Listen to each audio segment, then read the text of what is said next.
The live TV, सच सबसे आगे। नमस्कार, मैं हर्षिता सिंह और आप देख रहे हैं द लाइव टीवी। जैसे जैसे उत्तर प्रदेश में चुनाव नजदीक आते जा रहे हैं, वैसे वैसे राज्य में योगी आदित्यनाथ की नेतृत्व वाली भाजपा सरकार की मुश्किलें भी दिन पे दिन बढ़ती चली जा रही हैं। जो हालात बनते जा रहे हैं उत्तर प्रदेश में, जैसी जैसी चीजें हो रही है वो आप देख रहे हैं योगी राज में, उससे भाजपा की जमीन जो है वो पूरी तरीके से खिसकती हुई नजर आ रही है। किसान आंदोलन, लखीमपुर खीरी कांड, गोरखपुर में हुए मनीष गुप्ता हत्याकांड, इन सब में सीधे सीधे बीजेपी के नेता, मंत्री, योगी सरकार और उनकी कानून व्यवस्था सीधा सवालों के कटघरे में खड़ी हो रही है। और अब एक बार फिर योगी राज में बीजेपी विधायक ने अपनी ही सरकार पर तलक तेवर दिखाए हैं, अपनी सरकार को भ्रष्टाचार के कटघरे में खड़ा कर दिया है।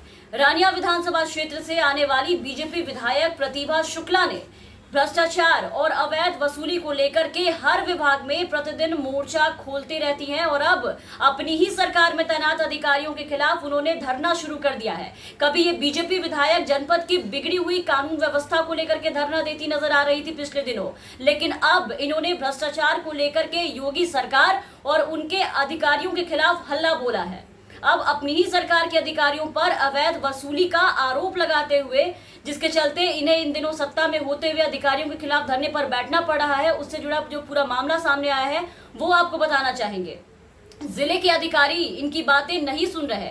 मामला ये है कि योगी राज में आरटीओ ऑफिस में रोजाना लाखों रुपए की अवैध वसूली हो रही है, जिसकी शिकायत लगातार इन्हें मिल रही है, सामने आ रही है। और बीजेपी विधायक प्रतिभा शुक्ला यही शिकायत वहां के अधिकारियों से करती आ रही है। इसे रोकने के लिए, इसका खुलासा करने को कहती आ रही हैं। जो अवैध वसूली का धंधा चल रहा है उस पर कार्रवाई करने के लिए कह रही हैं, लेकिन इसके बाद भी किसी पे कोई फर्क नहीं पड़ रहा। यहाँ बीजेपी विधायक की शिकायत पर कोई भी पुलिस अधिकारी, जिला अधिकारी किसी भी तरह की कोई कार्रवाई करते नहीं दिख रहे हैं, जिसके कारण यहाँ पर अवैध वसूली का जो खेल है वो और भी ज्यादा धड़ल्ले से चल रहा है, आराम से चल रहा है। अब तक 1000 बार शिकायत करने के बाद भी ये जो वसूली का कारोबार है ये बंद नहीं हुआ है, जिसके बाद बीजेपी विधायक प्रतिभा शुक्ला और उनके पति पूर्व सांसद को मजबूरन धरने पर बैठना पड़ा और उनके साथ बीजेपी के सैकड़ों कार्यकर्ता भी यहां पर धरने पर बैठे और सरकार और उनके अधिकारी के खिलाफ मोर्चा खोल दिया है। धरने पर बैठ गए हैं क्योंकि आने वाले वक्त में चुनाव और ऐसे में उन्हें जनता के लिए वोट मांगने जाना है, तो इन्हें काफी चिंता सता रही है। जनता की तरफ से लगातार इस बात की शिकायत आ रही है कि आरटीओ ऑफिस में वसूली का जो धंधा है वो चल रहा है, जिसके चलते विधायक की चिंता और भी ज्यादा बढ़ गई है। विधायक जी चिंता में है कि अगर जनसंपर्क से पहले जनता की शिकायत का निवारण नहीं किया तो फिर चुनाव में ना तो वोट मांगने के लायक रहेंगे और ना ही वहां जाकर के इलाके में जनसंपर्क करने के लायक रहेंगे।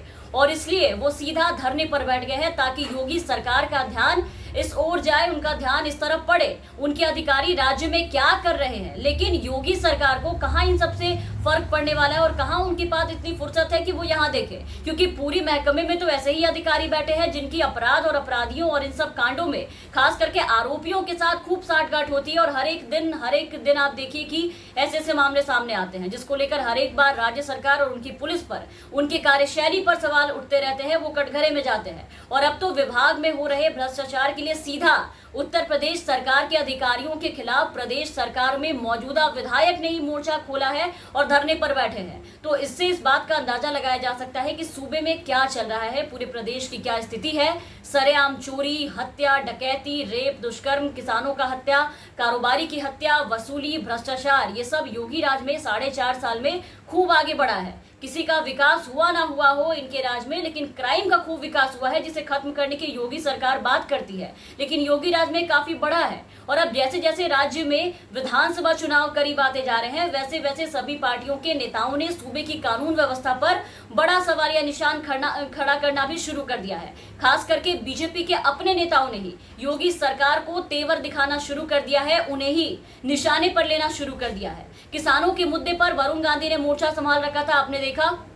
योगी सरकार के खिलाफ चिट्ठी पे चिट्ठी चिपकाई, सोशल मीडिया पर बगावत किया, उनसे सरकार से किसानों के लिए लड़ाई लड़ना शुरू किया, उन्हें न्याय देने की बात कही ही थी कि बीजेपी ने उनके आवाज को दबाने के लिए उन्हें बीजेपी के राष्ट्रीय कार्यकारिणी से सीधा बाहर कर दिया, उस लिस्ट से उन्हें बाहर का रास्ता दिखाया। लेकिन इससे बीजेपी सांसद को कोई फर्क नहीं पड़ा, वो अब भी किसानों के पक्ष में बोल रहे हैं। कुछ दिन पहले योगी सरकार की 4.5 साल की उपलब्धियां गिनाने के कार्यक्रम में फरेंदा से एक बीजेपी विधायक जो है वो सरकार के खिलाफ मोर्चा खोलते दिखे थे। बजरंग बहादुर सिंह का दर्द जो है उस कार्यक्रम में छलक गया था। उनके क्षेत्र को बाढ़ प्रभावित क्षेत्र ना घोषित करने और बाढ़ से बर्बाद हुई फसल का मुआवजा ना देने पर उन्होंने अपनी ही सरकार में धरने पर बैठ जाने की धमकी दी थी, जिसके कारण उनके बागी तेवर को देखने मिले थे। बजरंग बहादुर सिंह ने जिला अधिकारी को ये चेतावनी दी थी खुले मंच से कि अपनी ही सरकार में हम धरने पर बैठने को मजबूर है क्योंकि सरकार हमारी बात नहीं सुन रही है। तो ऐसे चुनाव से पहले बीजेपी की मुश्किलें उनके अपने ही नेता विधायक बढ़ाते जा रहे हैं। योगी सरकार के खिलाफ मोर्चा खोल के तो कोई कांड करके सरकार का नाम खराब कर रहे हैं। जो अभी लखीमपुर खीरी कांड में हो रखा है वो आप देख रहे हैं। मंत्री पुत्र को बचाने के चक्कर में कैसे सरकार की किरकिरी हो रही है, और ये सब योगी पर आने वाले चुनाव में काफी भारी पड़ सकता है। बीजेपी का सुपड़ा साफ हो सकता है। उत्तर प्रदेश विधानसभा चुनाव में अब बस कुछ ही महीने बचे हैं। सत्ताधारी भारतीय जनता पार्टी और उनके साथ सभी सियासी दलों ने भी चुनावी तैयारियां जो है वो शुरू कर दी अभी से। बीजेपी विकास, शासन को, कानून व्यवस्था को बनाए रखने, भ्रष्टाचार को खत्म करने, कम करने को लेकर के तमाम दावे कर रही है, तमाम बातें कर रही है। लेकिन उन्हीं के कुछ विधायक अपनी ही सरकार को तेवर दिखा रहे हैं, उनकी पोल पट्टी खोल रहे हैं, उन्हें राज्य में चल रहे सच्चाई का आईना दिखाने का काम कर रहे हैं, जिससे योगी सरकार की खूब फजीहत हो रही है। और फिलहाल जो मामला निकल करके सामने आया है उसमें विधायक के आरोप कितने सच्चे हैं और कितने झूठे, ये तो जांच के बाद पता चलेगा, इस पे जांच होगी। लेकिन इस मामले को देखकर ये कहना गलत नहीं होगा कि चुनाव से पहले बीजेपी सरकार की मुश्किलें और भी ज्यादा बढ़ गई है। ऐसे में अब देखना होगा कि योगी सरकार अब अपने विधायक के लगाए गए इस आरोप को कैसे बरगला पाते हैं। तमाम अपडेट्स और तमाम खबरों के लिए आप बने रहे द लाइव टीवी के साथ। धन्यवाद। द लाइव टीवी, सच सबसे आगे।